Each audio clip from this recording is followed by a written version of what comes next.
Uma trabalhadora foi atropelada por um carro, morreu no bairro Moçungue, aqui na capital. O motorista se negou a fazer o teste do bafômetro, mas mesmo assim foi solto. É livre, leve e solto. Deixa eu conversar com o Leonardo, que me traz as informações. Boa noite, Léo. Boa noite para você, Paulo. Boa noite a todos. Mais um daqueles casos que causa a indignação de quem está acompanhando a história a partir de agora. Imagina da família da dona Ercília, de 51 anos de idade. Ela perdeu a vida indo trabalhar. Ela estava indo trabalhar. A gente tem até imagens de câmeras de segurança que mostram o momento da batida. Está acompanhada do esposo.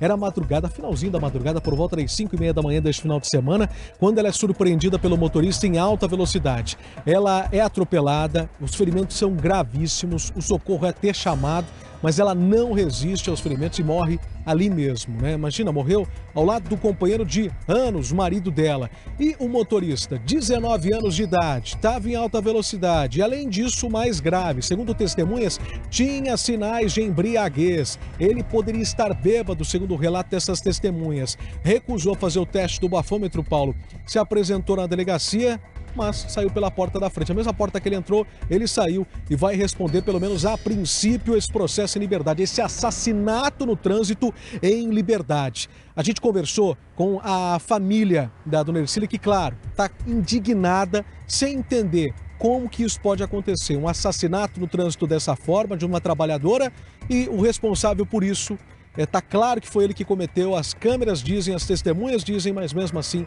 responde o processo em casa. Quando a gente chegou lá, ele estava junto com o pai dele. Daí assim que a gente chegou, já indaguei ele. Falei o porquê que ele recusou o bafômetro. Aí nessa hora que eu perguntei o porquê que ele recusou o bafômetro, o pai dele já entrou na frente, mesmo ele sendo de maior poder me responder. Aí ele falou que poderia ser por ter comido fatia de pão, que é meio incrédulo, né? Comer fatia de pão 4h30 da manhã, sexta para sábado, é uma sacanagem falar isso aí pra gente, né? Daí a gente saiu de lá, o policial falou pra gente sair, né, pra não haver problemas ali. Só que os olhos dele estavam todos vermelhos na hora que a gente chegou lá. E aquilo lá não era de choro. A gente espera que tenha uma punição. Porque você atropelar alguém e essa pessoa virar óbito e você simplesmente ir até a delegacia e depois de algumas pequenas coisas você voltar para sua casa, é algo que não entra na nossa cabeça.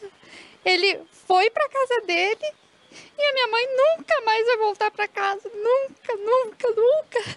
Hoje ele tirou a vida da minha mãe, que estava indo trabalhar. Ele estava vindo da bagunça. Hoje ele tirou a vida dela. Aí tá, ele foi preso, ficou 2 horas e foi embora dormir. E a vida da minha mãe? A vida da minha mãe não vai voltar nunca mais. Aí amanhã ele pega, vai para bagunça de volta. E na volta ele pega e mata outra pessoa que está indo trabalhar. A gente quer justiça, porque onde já se viu como aconteceu com a minha filha, tirar a vida da minha filha, jovem, trabalhador, está vindo trabalhar. E depois não ser punido, não ser nada ainda. É muito triste para a gente, tira um pedaço da gente, sabe? Então tem que punir ele para amanhã depois não matar outra pessoa. Que isso acontece. Só porque são filho de papai, alguma coisa assim, ó, que é isso? A gente é pobre, mas é honesto.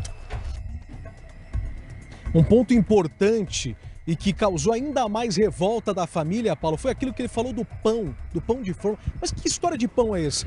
Até existe um levantamento sério que saiu nos últimos meses, que mostrou que algumas marcas de pão de forma têm um teor alcoólico, mas não deixa ninguém bêbado. Ou seja, as pessoas, os familiares da dona Ercília falaram, ele está tirando sarro da cara da gente que está aqui ainda lidando com uma perda familiar.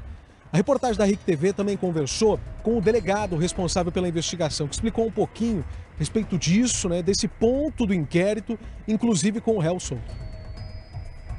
Segundo o relato dos policiais militares, ele se recusou a realizar o bafômetro e o policial militar também não observou nenhum sinal típico da embriaguez, por razão pela qual não foi feito o auto de prisão em flagrante desse indivíduo. É importante ainda ressaltar que o Código de Trânsito Brasileiro prevê um dispositivo um dispositivo que aquela pessoa que permanece no local do acidente de trânsito com vítima e presta todo o amparo e assistência necessário não será preso em flagrante.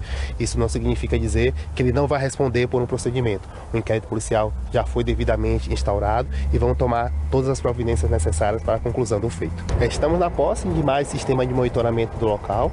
Essas imagens estão sendo remetidas para o Instituto de Criminalística para que verifique se é possível ou não constatar um eventual excesso de velocidade.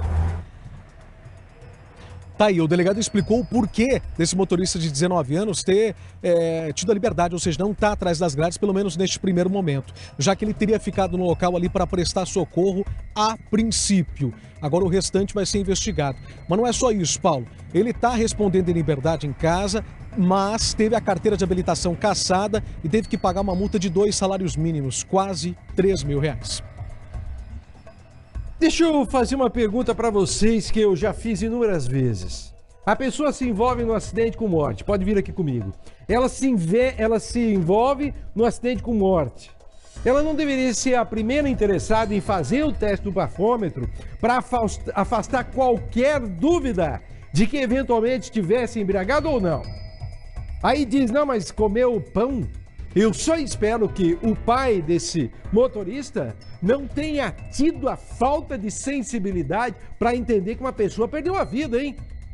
Não é possível que ele me tirou sarro de uma família que perde a vida atropelada. Não é possível.